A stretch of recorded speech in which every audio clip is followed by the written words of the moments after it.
Here we are. Welcome, Warrior. We have a lot to talk about today. I just got back from DC, so bear with me. There is so much information that I want to share with you that applies to all of us. So let's get to it. But first, let's have a roll call. Let's see where you're all from. Let's everybody weigh in. Let's make sure you can hear me because I don't want anybody to miss any of this information. So let's do it. Let's see. We have Dee Dee's here. Well, Dee Dee's off to work. She'll catch the replay. Linda's here. As you all filter in, I'm going to jump in. We know this lags a little bit, but we've got so much to share with you and so much good news and so many things I want you to really think about that are very critical and crucial. I'm going to start off with today some excellent news out of DC, and that is the Kids Online Safety Act. Fred's here, 5x5. That's good enough for me. Let's go, everybody. And we've got William, Harrisburg, Pennsylvania. Everybody's in the house. Lionel Nation, loud and clear. That is good news. Here's what happened in Washington today. The Kids Online Safety Act, KOSA, K-O-S-A. You're a follower of the Warriors. You've been hearing me talk about this forever. And you know what? It was reintroduced into Congress today. And you know what? I know, just like I know with Take It Down Act, that it will be signed into legislation, into law by President Trump. Let's go back a little bit and review all of this. So, unheard of Kids Online Safety Act, a couple of guardrails. I'm not going to bore you with all the details. I can put the links in the body of the video so you can take your time and read exactly what's the Kids Online Safety Act. A couple of guardrails to keep kids safe and hold big tech, the platforms making billions of dollars off of our children, off of all of us. They should bear some of this responsibility, right? However, you know about that pesky Section 230 of the Communications Decency Act, 1996, almost 30 years ago. Infancy, the birth of the internet. And you know what? They were deemed these big tech platforms. And at the time, remember, we didn't have a lot. We had kind of one or two platforms back then that all of these platforms would be called newsstands or billboards not responsible for third-party content. Well, in almost 30 years, it's exploded. These platforms are popping up right and left and apps and this and that, and nobody can keep in front of it. Therefore, they've taken advantage with the Section 230, and you probably would do it too if we were a big tech platform or one of these apps or gaming, we would take advantage of it. And that's what they've done. So until we get Section 230, abolished, rewritten, something, updated, something, they will still succeed. So Kids Online Safety Act, 91-3 in the Senate back in, late fall. And we were convinced, actually right at the end of the year, come to think of it, the holiday times, December, right? What a crazy time to get everybody's attention on something, but that's what happened. And many coalitions, organizations, again, this is a bipartisan bill, 91-3. Actually, I'd like to know who the three are. Actually, I do know who they are, but we'll leave them in the wind. But 91-3 bipartisan, said, okay, we want this. We all thought during what's called the lame duck session, when the old Congress is waiting for the new Congress to take over, that it would be introduced and passed. And you know what? Nothing happened. Everybody was shocked. Left, right, up, down. Nobody could understand this. Linda's here. Hi, Linda. Welcome. And quiet, silence. Fast forward, now we're in May. Well, Senator Marsha Blackburn from Tennessee, Republican, and Senator Richard Blumenthal, Democrat from great state of Connecticut, reintroduced this today. And this will go to a vote. This is very exciting. We have over 260 organizations, again, bipartisan across the United States, who have signed on in support of this. This is going to happen. So I want to point out, okay, let me take it back a little bit.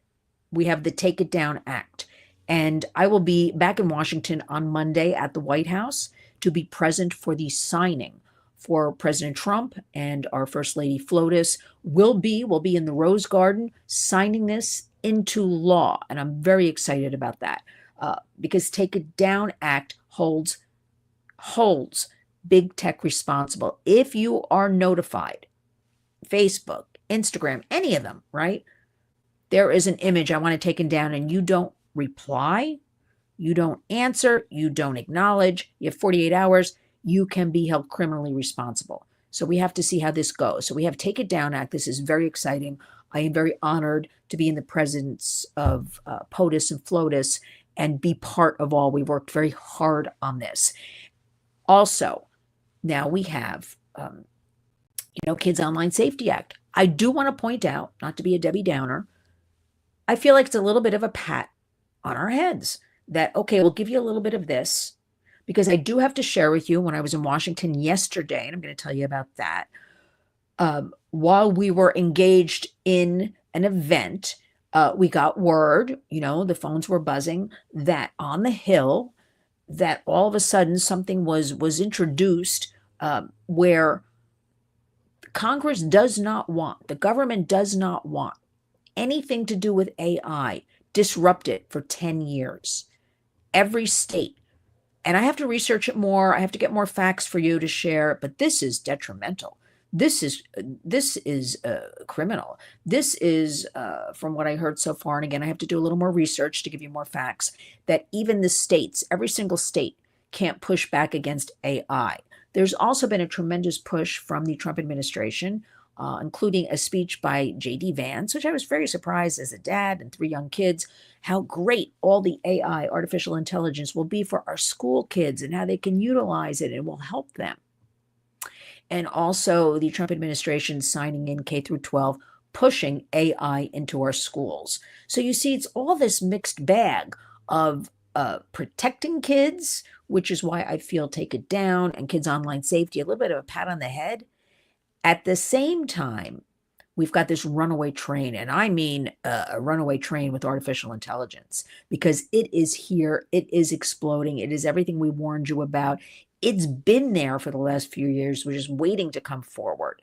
And so we have to address this, because we have not done the government, right? The law lags behind technology. Government, not sure what they've done with all of this, except a poor job, right, of putting any kind of guardrails, legislation in place. It's like they're running after it right now, slapping on a Band-Aid, as opposed to getting in front of it. They've allowed it. What did I hear yesterday in Washington? Everywhere I went, big tech has a lot of money. Big tech, big tech. Hard to fight big tech lobbyists. I disagree.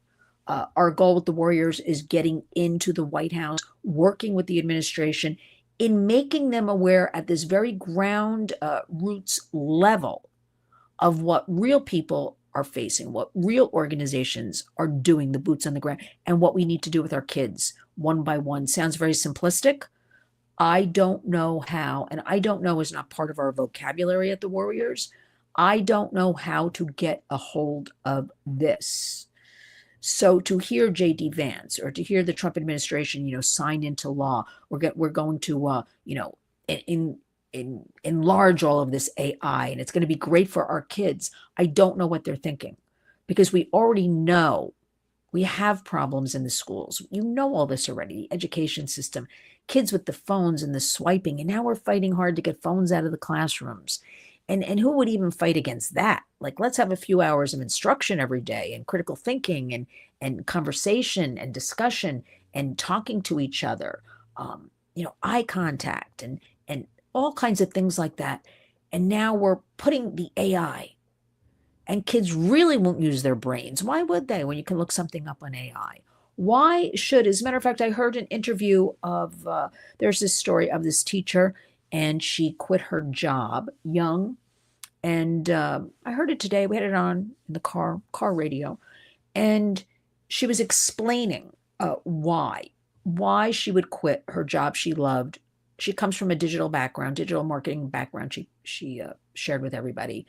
And she said, because the kids, when she gives an assignment, and I'm paraphrasing a little bit, and she asks for 5 sentences, and the kids will give 2 maybe, and say, well, but you get the gist of what I'm talking about. You understand, why should I write more?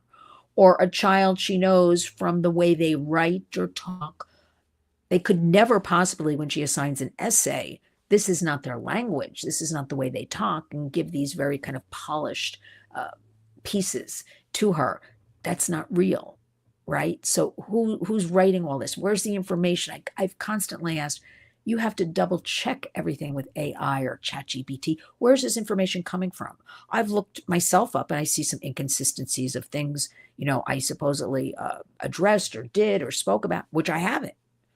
So it is not correct. I know it has to read us, learn us. I think it's the most frightening thing. But let's stick back to Washington. It was pouring rain there yesterday.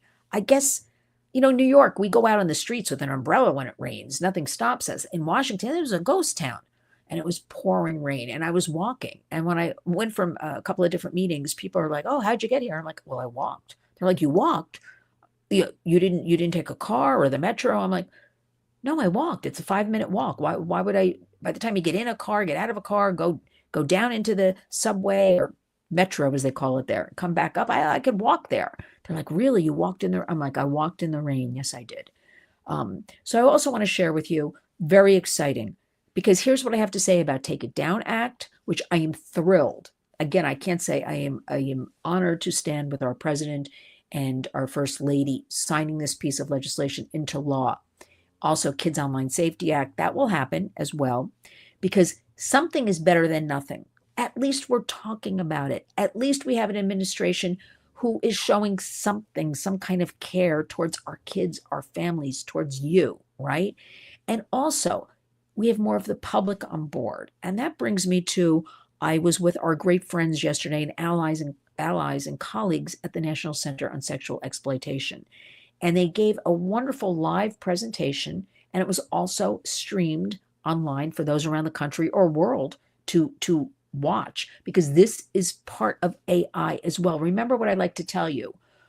It is a large wheel with a lot of spokes, and all those spokes, a lot of complex issues, make that wheel go around. So I was now, get ready, warriors. We have to talk reality. So I'm putting a warning out. If you're going to at all, and I don't think if you're here because you're a warrior, going to be disturbed, going to be, they use the word triggered. I don't like that word, but I'll say disturbed.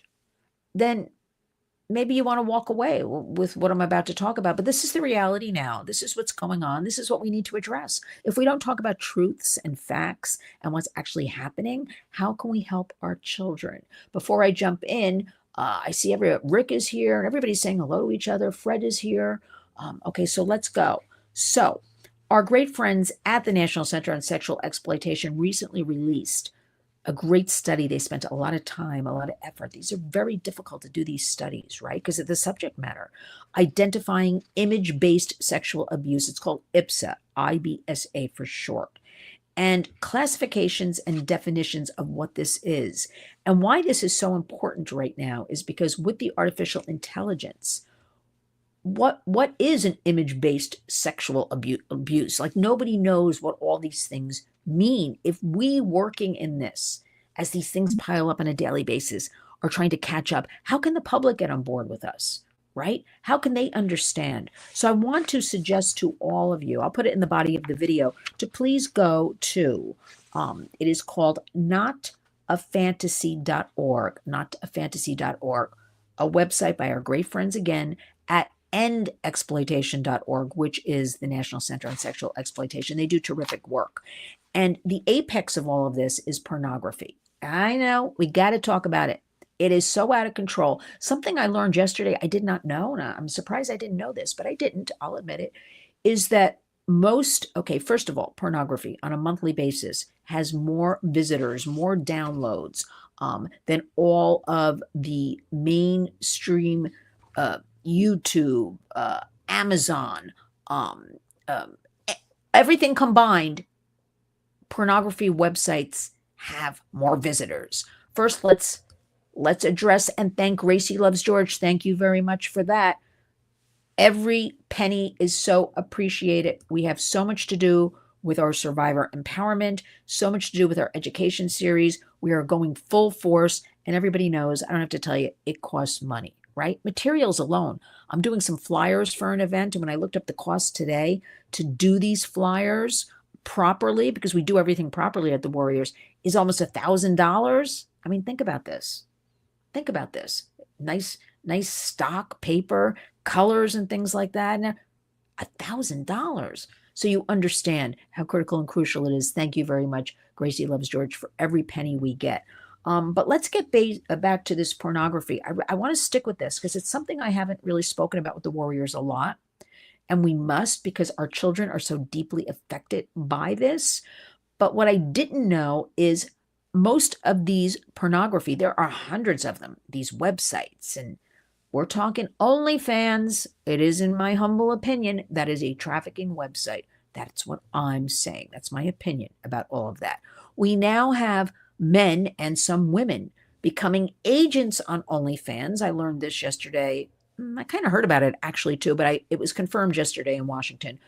Becoming agents on OnlyFans and trafficking the women through the images on OnlyFans, which gets to this IPSA, image-based sexual abuse.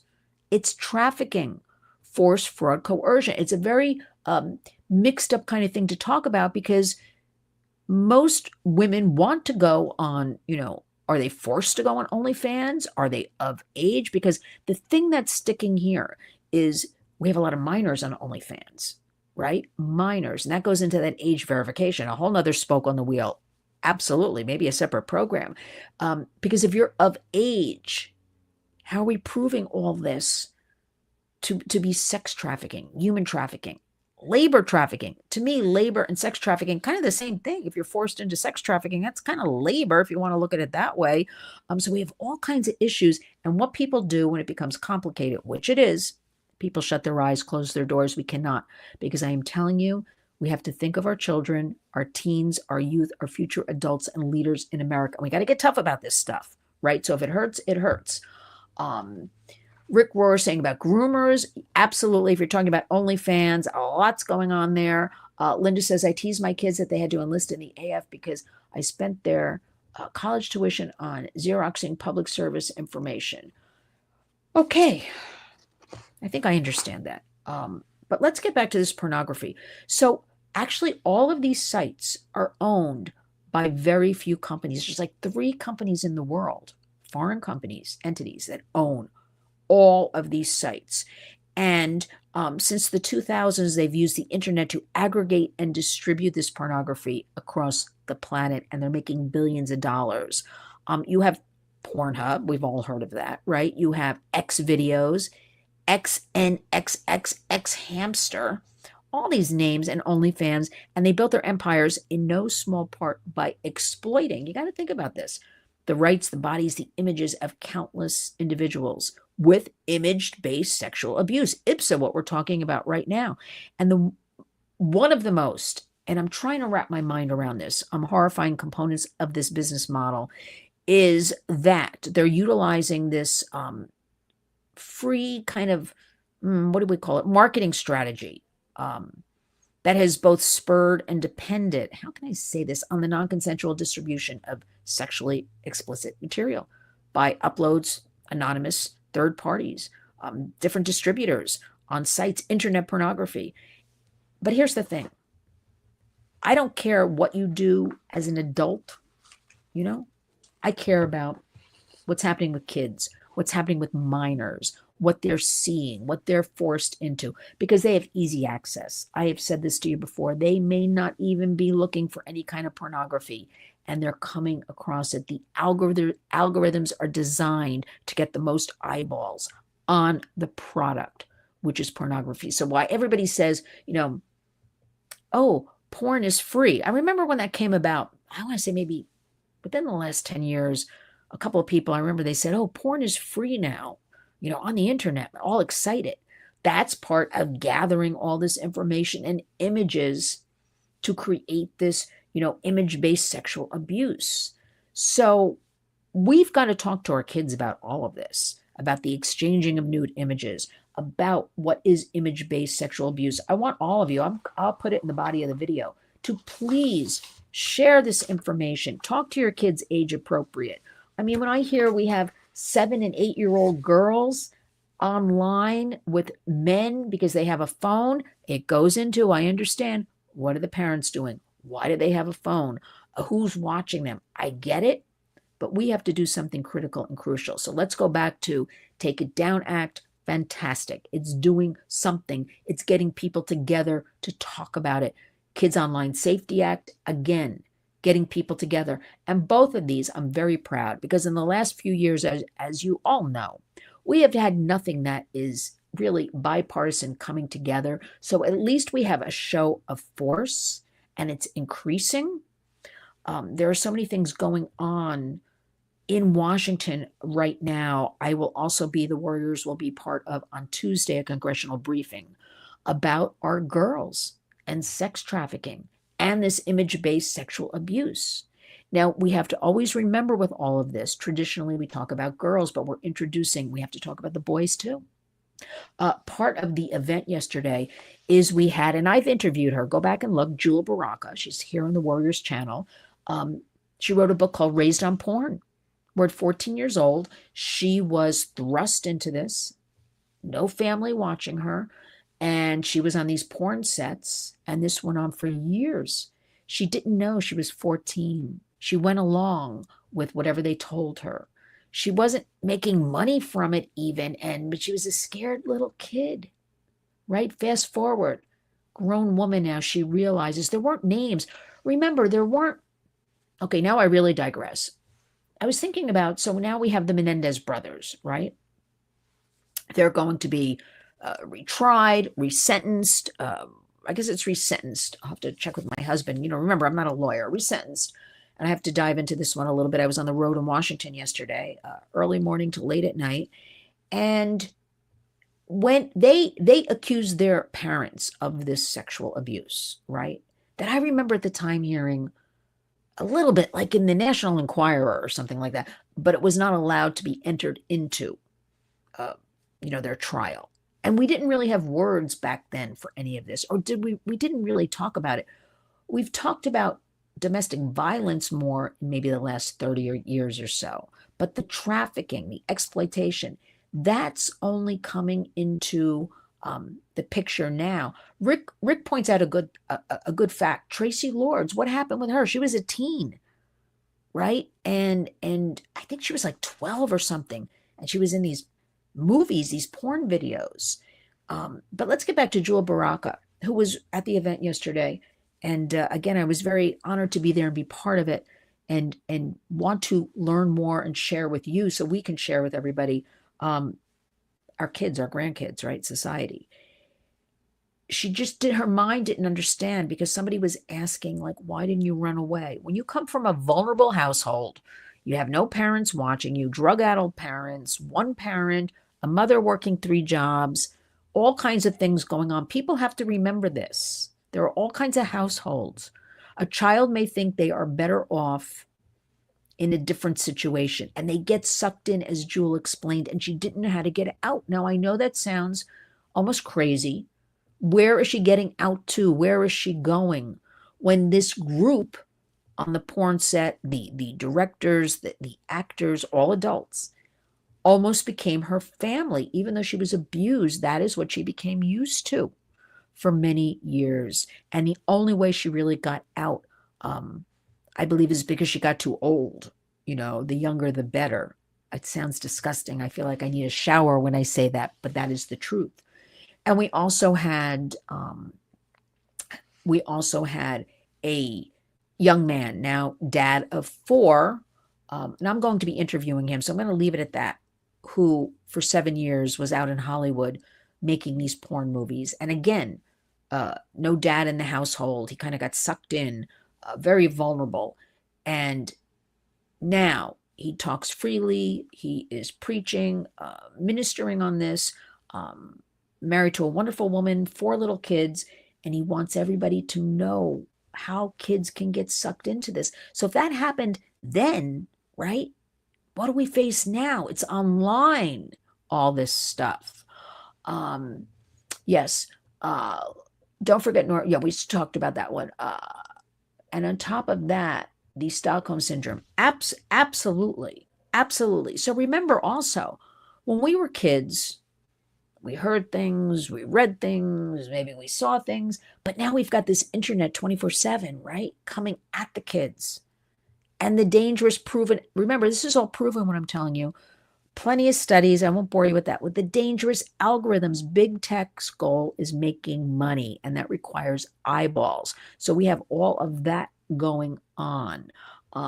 But we've got to be aware of what these things are. The AI, I have a newsletter going out by the end of the week. I want all of you to sign up. If you're not signed up already, go to linswarriors.org, our website, scroll down on the right side, sign up. It's going to be about AI. I always have homework and I always have resources for you because we've got to really talk about this nonstop. Forget, like, everything we've been talking about, it's all on the AI right now. It's got to be, because this is criminal. And then when I hear the government, this is the part I don't understand, except in my mind, it tells me big tech rules the roost, that something was put into something at the last minute yesterday on the Hill to say a little line item I heard. And, a lot of people don't read through all these things. They sign off on things. That was another thing I was amazed when I learned, on Capitol Hill. I thought they read their everything they're voting on and looking at. And then I heard, what? Lots of times as they're walking to vote, they ask their legislative aide, like, how should I vote? I'm not saying everybody does that, but I was shocked. I thought people do their homework. They represent us. They're going to know what's going on. But who could read? I say get out of Congress then, but who could read these pages and pages? And this little line item I heard was slipped in. All the states cannot, for 10 years, go after artificial intelligence. Sounds incredibly criminal to me. That's a little bit of overreach. I would call that overreach. What do you think about that? Claudia says, no, they rarely read anything in Congress. Yeah, it's shocking. Why be in Congress then? It requires a little rolling up your sleeves and a little due diligence here and they're representing millions of constituents. Then don't be part of Congress. It is shocking. Now, we've got to get into something that's really bothering me. But before I leave that, I just want to say, so I'll be back in Washington next week, a couple of days, completely thrilled with being at the White House on Monday to sign this piece of legislation. Be there. It's historic because remember, we have had no child legislation since 1998 when that was COPPA, Children's Online Privacy Protection Act. Can't sell kids information, right? Plenty of companies did. There is a law. There's some laws around. They're not enforced, right? So what good are they? 1998, first piece. Why is it taking, again, we're closing in on 30 years. Ridiculous. What does that tell us? Big tech, lots of money, ruling the roost. Lobbyists. Remember, these lobbyists in excess of $2,000 an hour. What do the warriors get? And I'm not an official lobbyist. I'm just a warrior. I'm not getting paid money to go. I'm there doing it because I can't stand the injustice. I do it for our children and grandchildren. I do it for you, right? Unbelievable. Money talks, crime walks. That's what I like to say. I know it's a little bit of a, corny. I don't care. That's basically the bottom line when people say to me, why is all this happening? Because there's lots of money to be made. So my hope and prayers is that the Trump administration beginning to look at all this, they're going to have to take further hardcore actions. I'm a little disappointed, with JD talking about it's great, it's in the schools and our kids will benefit. No, there were a lot of great things about AI in the medical field and things like that, but not for our kids. We're going to have to figure something out. Claudia hates money. Yeah. And Linda says, thank you. And Fred says, you're absolutely awesome. Thank you. If you mean me, it is supposed to be we the people. I say that a lot also, Linda. We the people. Why? Money. It sounds crass. It's money. Here's what I'm also upset about. So I'll keep you aware of Washington. We have a lot of work coming up. We have a lot of this congressional hearing on Tuesday is going to be very interesting. We're going to have a lot of Congress people there working on that now to get the groups into the room. With Congress, it's like they come last minute. It's not like they sign up in advance to attend things. Unless they're sponsoring something or co-sponsoring, then they want all the glory. And I'm not saying anything I wouldn't say to their faces. So, it's rough. You never know who's going to actually come into a room until it's last minute. Now, I got to talk about the Diddy trial. Being a New Yorker, starting out in the music business, hearing about Diddy for since the 90s, hearing is not proof. Being married to a lawyer who will I don't know if argue is the right word. I understand where he's coming from. Actually, we'll be doing a video tomorrow with Lionel discussing Diddy and what's been going down, as I like to call him, Dirty Diddy, because I agree. I am very scared about this case. Sex trafficking, force, fraud, coercion. Cassie, definitely a victim, a survivor of all this exploitation, of this domestic violence, but that's not a charge. Obviously, Dirty Diddy, bad guy, just disgusting. And we heard that before I was a warrior. And now women coming forward that I know saying, they came up through the rap music world and they were approached, as teens and stuff. You want to be a hairstylist, you want to be a makeup artist, you want to be a stylist and hang out, with the rich and powerful. Of course they did it, the girls, right? You're living in the projects, you have no money or something. This looks good to you. Remember, we have to put ourselves in other people's shoes. It's not about us when we think about these issues of exploitation. And would tell me stories now as grown women. They realized at the time they were trafficked. They didn't know what that was at the time. They caved in. They wanted to please. I understand if you're following Cassie, and so far she's done 8+ hours of testimony. She's heavily pregnant, right? She's married. Her husband supports her, 2 little kids, expecting her third. People are visual. So I think people will see that. How do we prove sex trafficking? How do we prove it? I keep saying, is there video of minors that we know were actually minors at the time? Because the justice system, when it comes to sex trafficking and these cases, does a very poor job. I mean, they stick to the rule of law, which they should. But how are we going to prove this case unless we bring in minors? I don't really know. But again, we'll be doing a video tomorrow with my husband Lionel, the lawyer, about this. But here's what I have to say about all this. So while everybody is including me, because this is a very important case, right? Rich, powerful, been going on for decades, crashing down, right? Why? How now? I always ask. But here's what I have to say. If all of this, and everybody, the media, if I have to hear about the baby oil, okay, the baby oil, okay, all right. Cassie today, which I'm actually glad she spoke about to bring attention because nobody does, all of this kind of behavior and sex trafficking, what it does to our healthcare system. You see, it affects all of us. The tremendous horrors that happen to one's body. We're a family program. I don't want to go into specifics here, but also Cassie said, about all of her UTIs, urinary tract infections, and we have drug taking and we have drinking and we have all kinds of things, and you have to go to emergency rooms, again, costing money, taking up healthcare that could go to somebody else. Were there people that unalived, whatever we're supposed to say here on the YouTube? Because when you're doing these drugs and all this kind of behavior we're hearing about for days on end, I can't imagine there weren't some bad scenes going on. Again, we don't know. I hope there's video.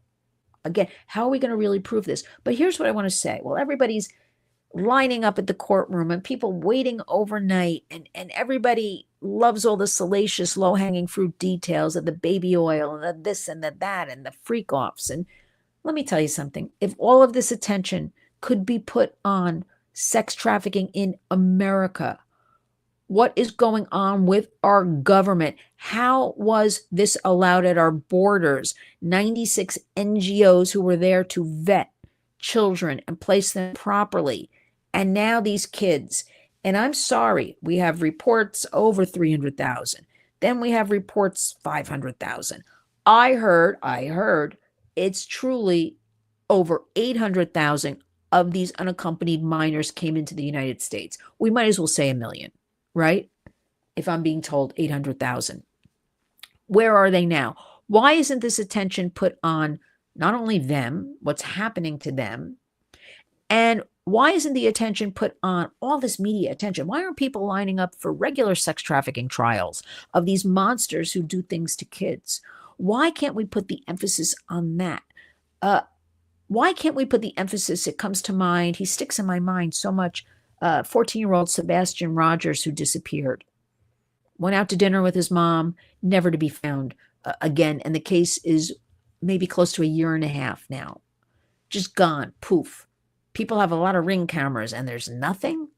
Why aren't we putting all the attention on that?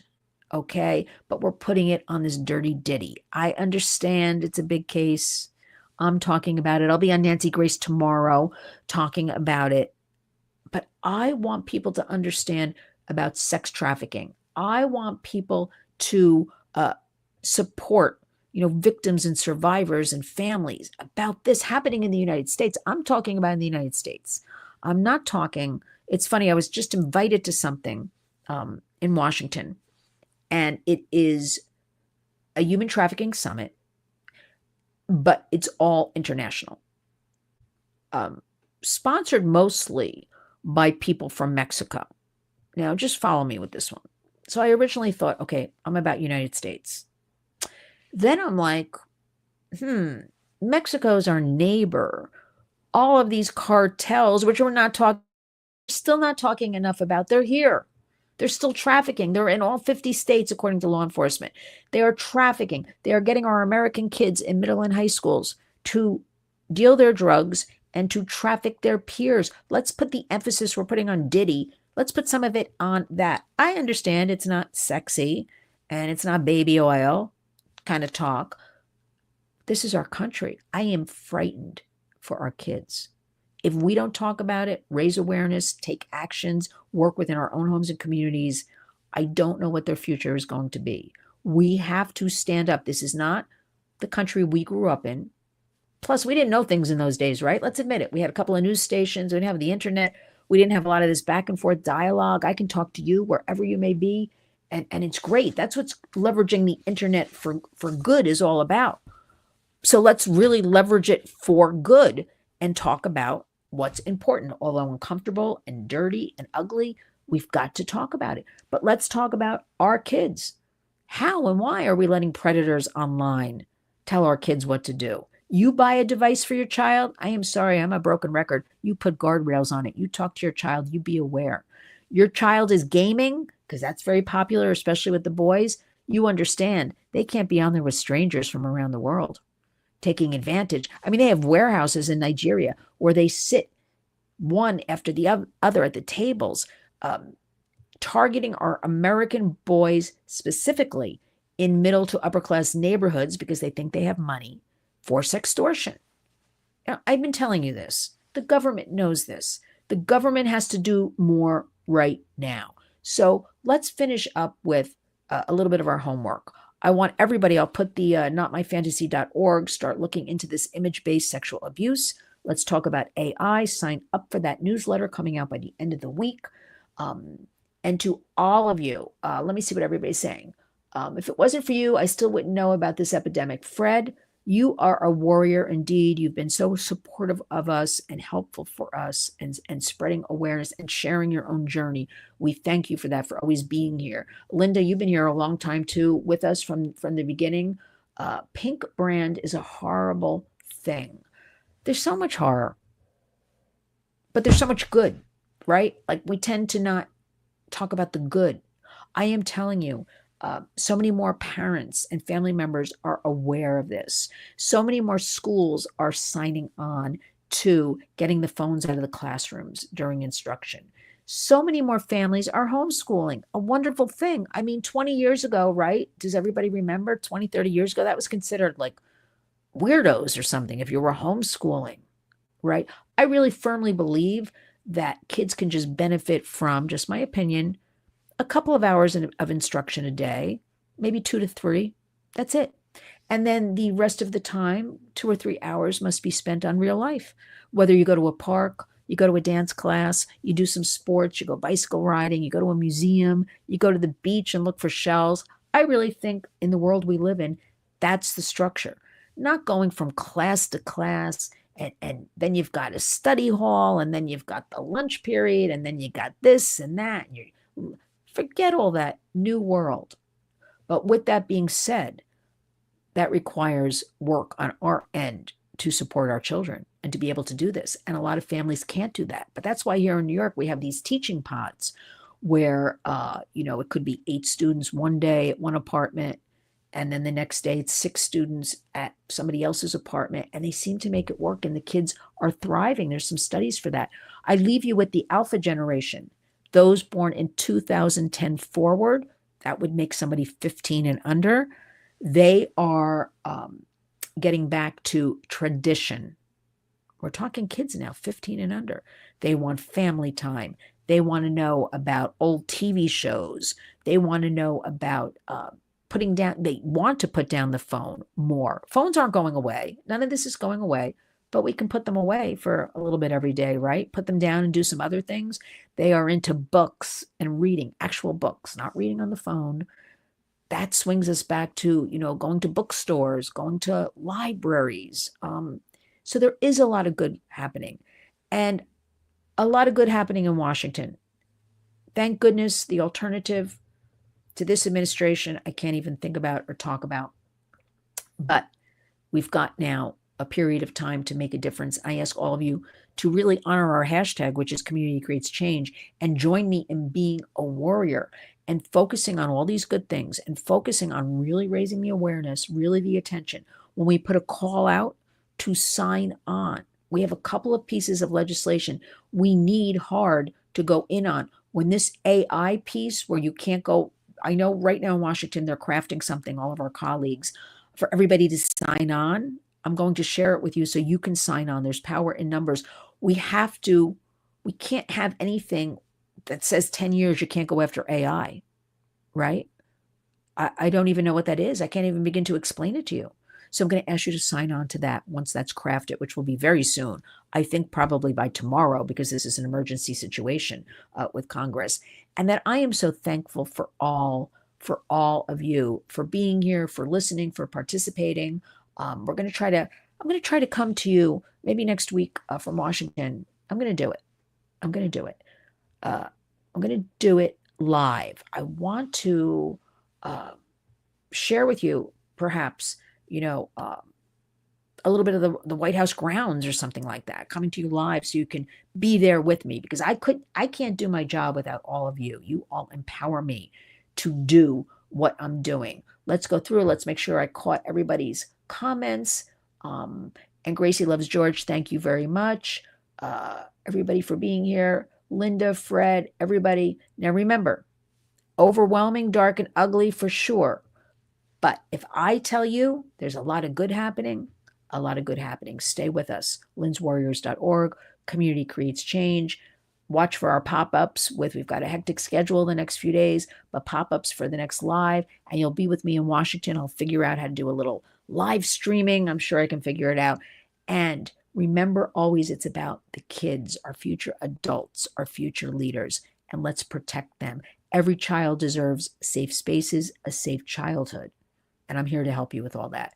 So go do what you have to do. Thanks for joining me. We will meet again soon. And remember, each and every day when you wake up, go out and be a warrior.